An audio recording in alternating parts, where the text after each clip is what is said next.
네, 반갑습니다. 수학 원 대수 세 번째 시간이고 이번 시간에는 지수함수에 대해서 공부를 해보겠습니다. 그리고 이 단원의 마지막 내용에는 지수 방정식과 지수 부등식에 대한 내용도 포함이 되어 있습니다.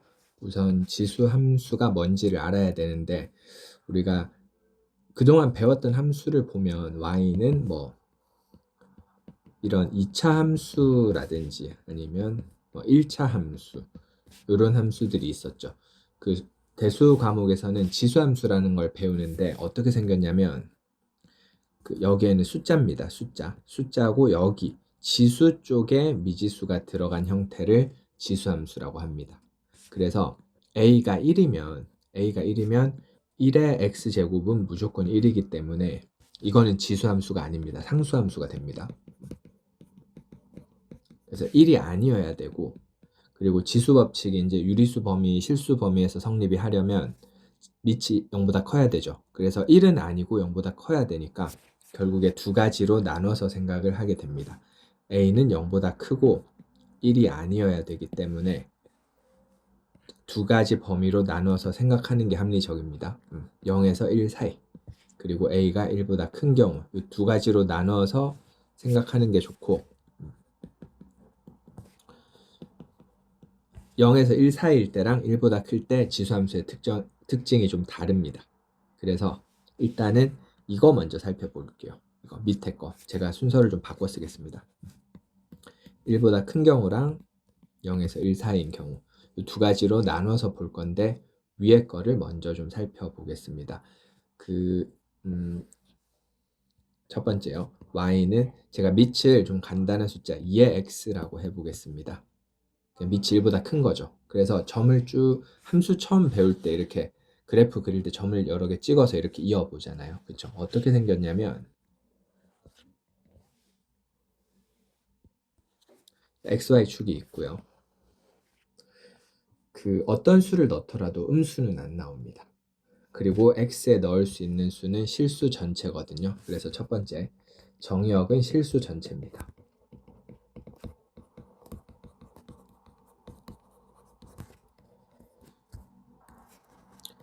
치역은 실수 전체가 아니라 양의 실수 전체입니다.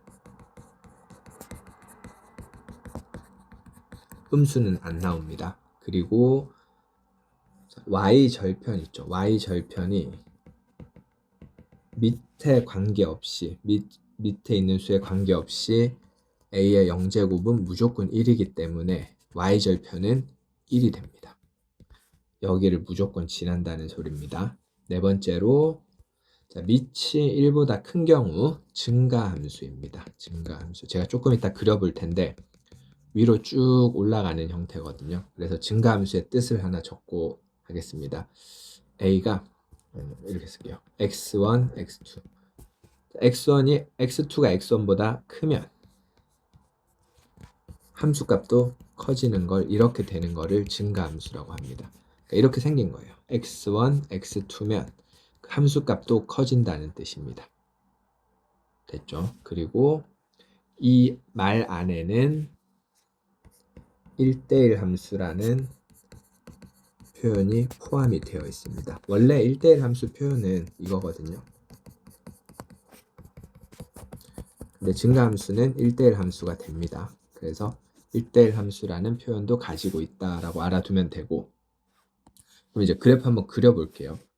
이렇게 생겼습니다. 1을 넣으면 2가 나오고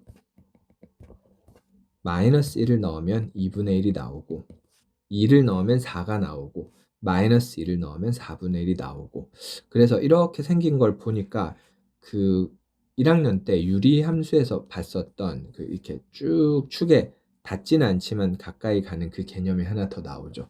마지막으로 점근선이라는 개념이 있습니다. 점근선. 쭉 아무리 작아져도 0보다 작아지진 않아요. 유리함수 기억나실까요? 이렇게 생긴 거. 같은 점근선이 존재합니다. 점근선. 이때 점근선은 y는 0입니다. 맞죠? 그러면 두 번째, 밑이 1보다 작으면 어떻게 되느냐? 제가 또 구체적 숫자를 예로 들어볼게요. 2분의 1의 x제곱이라고 해보면 제가 여기에 같이 그려보겠습니다. 왜냐하면 여기서 이렇게 갈 때는 사실 y축 대칭이거든요. 어떻게 생겼냐면 이런 식으로 생겼습니다. 왜냐면 이게 다시 써보면 2의 지수 법칙에 의해서 이렇게 쓸 수 있거든요. 그래서 자, 두 번째 함수요. 1번 정의역 똑같습니다.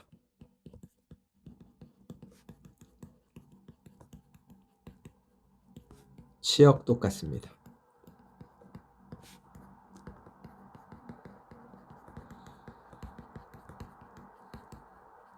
y절편 같습니다. 대신에 감소함수죠. 역시 1대1 함수이고요. 표현은 이 부동호 방향만 바뀝니다. 방향이 이렇게 바뀌게 됩니다. 됐죠? 마지막으로 점근선은 똑같습니다. 그리고 한 페이지 넘어갈게요. 이제 y는 2의 x제곱이랑 y는 3의 x제곱을 한번 비교해 볼 텐데 밑이 그러면 커지면 어떻게 되냐면 좀 더 그래프가 좀 가파르게 변한다고 해야 할까요? 네, 그런 느낌인데 여길 지나는 건 똑같아요. 제가 빨간색으로 그린 게 y는 2의 x제곱이라면 제가 이제 파란색으로 그리는 게 이렇게 그려주는 게 y는 3의 x제곱입니다. 어때요? 1 넣으면 2 나오고 3 나올 테죠. 그러니까 양수인 범위에서는 이쪽이 큽니다. 양수인 범위에서는 이쪽이 크고 음수인 범위에서는 같은 x를 잡았을 때 오히려 이쪽이 크게 됩니다. 그래서 좀 더 축에 이렇게 들러붙는다고 표현을 할게요. 축에 좀 더 가까워진다라고 알고 있으면 되겠습니다. 그러면 요거는 직접 한번 해보세요. 원리는 똑같으니까 이 그래프랑 이 그래프가 어떻게 생겼는지는 직접 한번 비교를 해보시기 바랍니다. 네, 그러면 이제 함수의 그래프다 보니까 당연히 방금도 이 둘은 그 y축 대칭의 관계였었죠. 그러니까 지수함수 그래프도 당연히 평행이동과 대칭이동이 가능합니다. 원리는 1학년 때 배웠던 거랑 완전히 똑같습니다. 그래서 제가 제목을 이렇게 쓸게요. 지수함수 그래프의 평행이동과 대칭이동.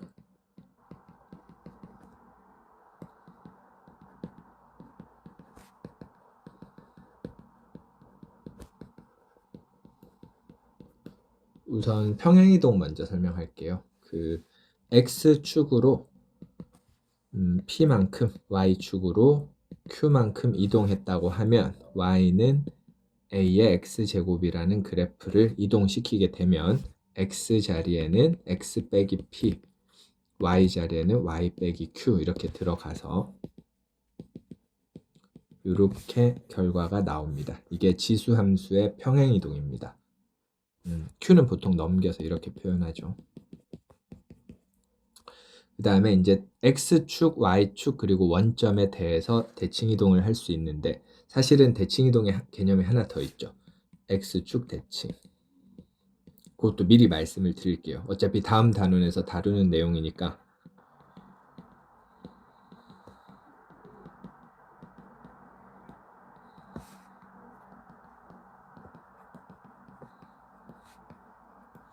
자, x축에 대칭하면 지수함수가 하나씩 그려가면서 설명드릴게요. 제일 기본이 되는 함수가 제가 빨간색으로 밑은 1보다 크다고 가정하고 그려보겠습니다. 그러면 예를 들어서 그릴게요. 2의 x제곱이라고 합시다. 그러면 이거를 x축에 대칭하게 되면 x축에 대칭하게 되면 이렇게 그려질 겁니다. 부호는 y의 부호가 바뀌죠. 마이너스 y는 2의 x제곱. 그래서 마이너스를 양변에 다시 곱해서 이렇게 정리해주면 됩니다. 두 번째, y축에 대칭하면 이렇게 됩니다.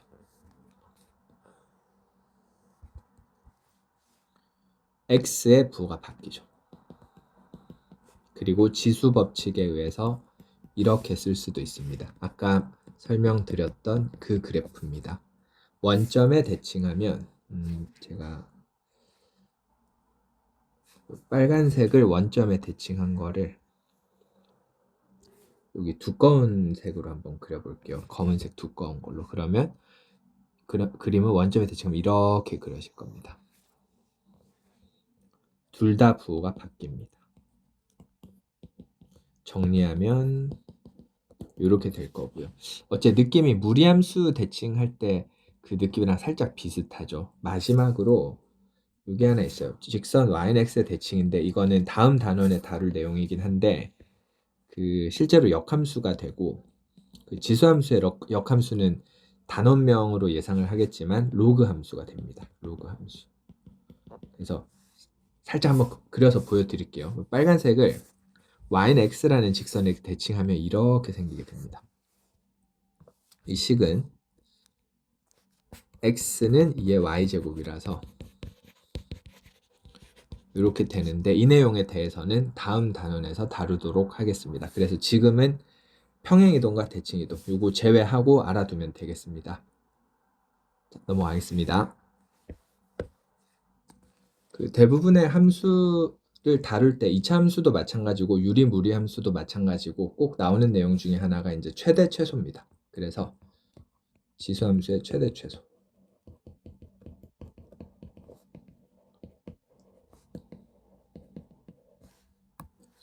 지수함수를 다룰 때는 그 습관적으로 밑이 1보다 큰지 1보다 작은지를 꼭 나눠서 생각하는 습관을 들여두는 게 좋습니다.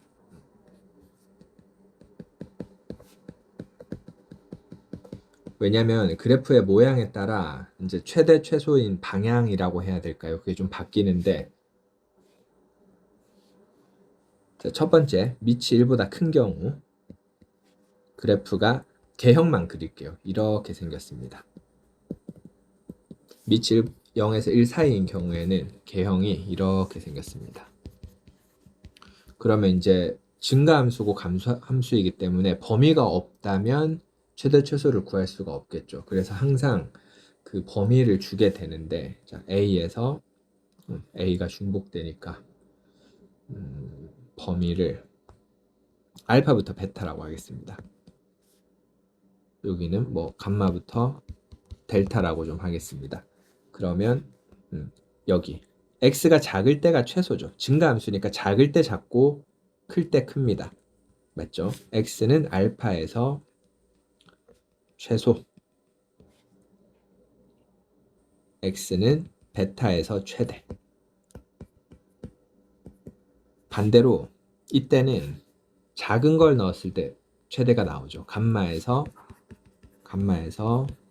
최소, 최대.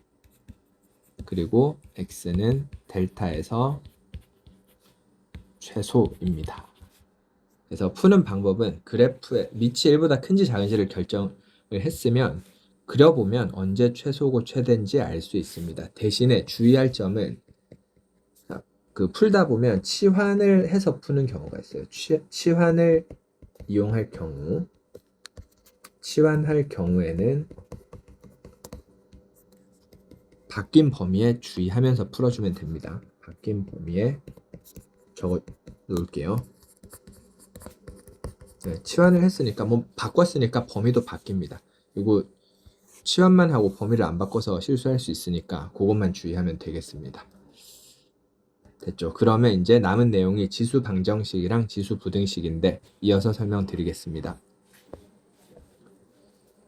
자, 지수 방정식입니다. 일단 예를 한번 들어서 보여드릴게요. 뭐 이런 걸 풀어라라고 하면 이거 너무 쉽게 보이긴 하죠. 근데 그 일반적인 풀이는 첫 번째는 밑을 같게 할 수 있으면 같게 하는 게 원칙입니다. 밑을 같게 만들어 보면 이렇게 되죠. 그러면 밑이 같으면 또 뭐가 같아야 될까요? 지수가 같으면 되겠죠. 지수가 같다. 이 원리를 이용해서 풉니다.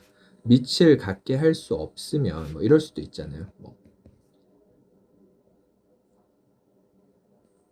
이런 건 잘 안 나오긴 하는데 뭐 이런 게 나오면 밑을 같게 할 수 없는 경우에는 로그를 이용해서 풀어야 되거든요. 근데 아마 이런 내용은 이제 점점 사라지는 것 같아요. 일단 저거는 드리겠습니다. 밑이 다르면 같게 만들 수 있는지 확인을 하는 게 맞습니다. 근데 이거는 밑 2랑 5는 밑을 절대로 같게 만들 수 없죠. 뭐 이렇게 된다면 2로 통일을 시킬 수 있겠지만요. 맞죠? 밑을 같게 할 수 없으면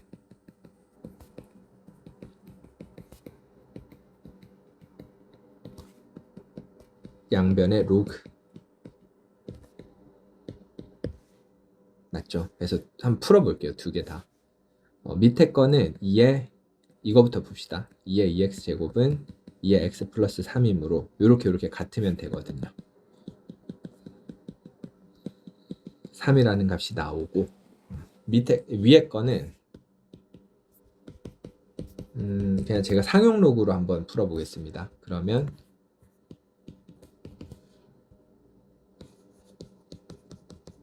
x가 내려오고요. 로그의 성질에 따라서. 그래서 이제 x로 묶어주면 이쪽으로 넘길게요.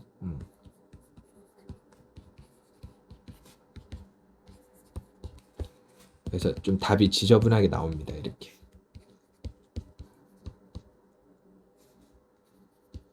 뭐 더 정리를 해도 되지만 일단 여기까지만 하겠습니다. 그래서 밑을 같게 할 수 있으면 하는 게 좋고 할 수 없는 경우는 잘 안 물어보는 것 같아요. 그리고 하나 더 있어요. 그 반복되는 형태가 있습니다. 예를 들면 적어볼게요.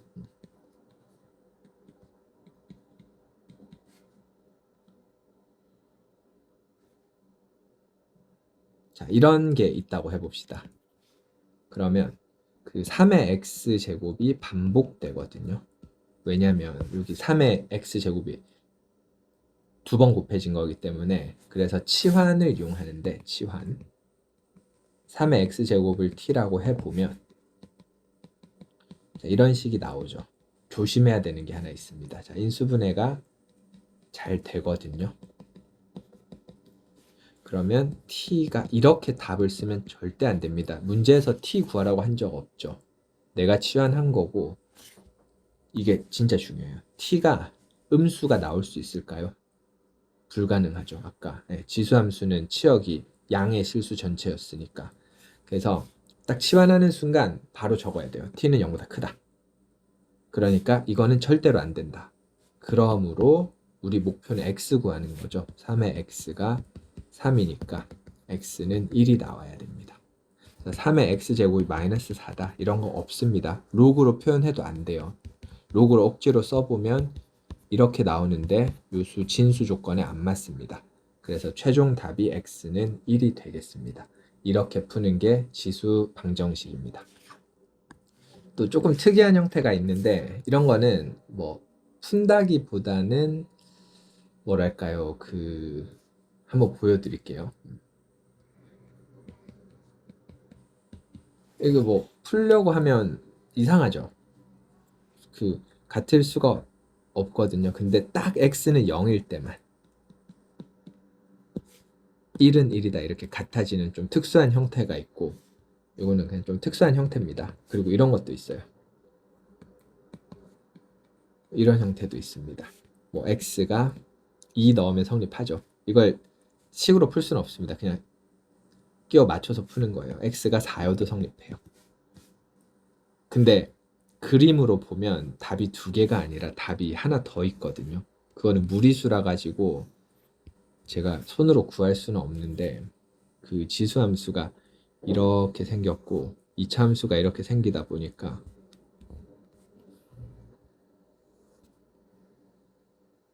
이렇게 해서 여기가 2고 교점 여기가 4인데 여기 무리수 쪽에 근이 하나 더 있습니다. 제가 저는 할 수가 없는데 그래서 이런 거는 손으로 푸십시오라고 나오진 않을 겁니다. 됐죠? 그러면 이제 마지막 내용으로 지수 부등식입니다. 푸는 방법은 지수 방정식이랑 거의 똑같은데 뭐만 추가되냐면 이렇게 적을게요. 지수 방정식에 부등호와 방향이 맞죠? 부등호 그리고 부등호의 방향을 포함해서 푼다라고 생각하면 되겠습니다. 자, 역시 첫 번째로 밑을 갖게 할 수 있는지를 체크를 합니다. 밑을 갖게 할 수 있으면 뭐 예를 한번 들어 볼게요. 3에 9라고 합시다. 9에 2x 플러스 1이고 뭐 27 이렇게 나왔다고 합시다. 그러면 밑을 3으로 갖게 할 수 있죠. 3에 4x 플러스 2제곱 3에 3제곱 따라서 자, 이렇게 자연스럽게 썼는데 실수하면 안 됩니다. 제가 부등호 방향을 그대로 가져갔습니다. 자, 왜 그러냐면 밑이 1보다 크면 클 때 크고 작을 때 작기 때문에 부등호 방향이 그대로 갑니다.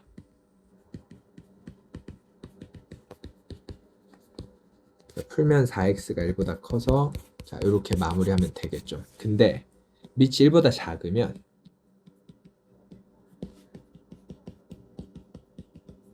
부등호 방향이 반대로 갑니다. 왜냐하면 클 때 작고 작을 때 크기 때문에 그렇습니다.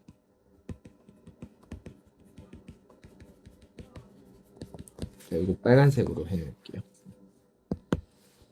이게 중요하거든요. 부등호는 보통 부호랑 방향 때문에 실수가 많이 나옵니다. 그래서 이것도 예를 한번 들어보자면 똑같이 해볼게요. 9분의 1에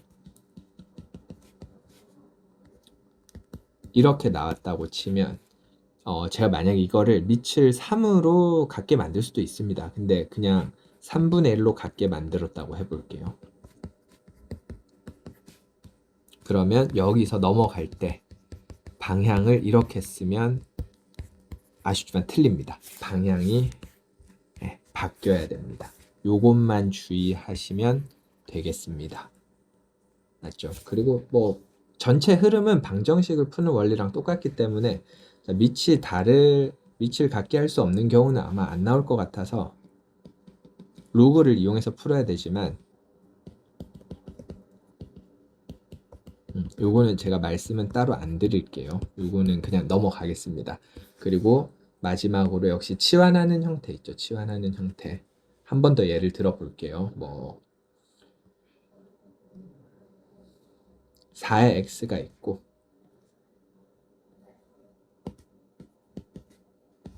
자, 뭐 이런 게 있다고 해봅시다. 이렇게 해볼게요. 그러면 2의 x제곱을 t라고 치환을 하겠죠. 그래서 요 부등식을 풀어줍니다.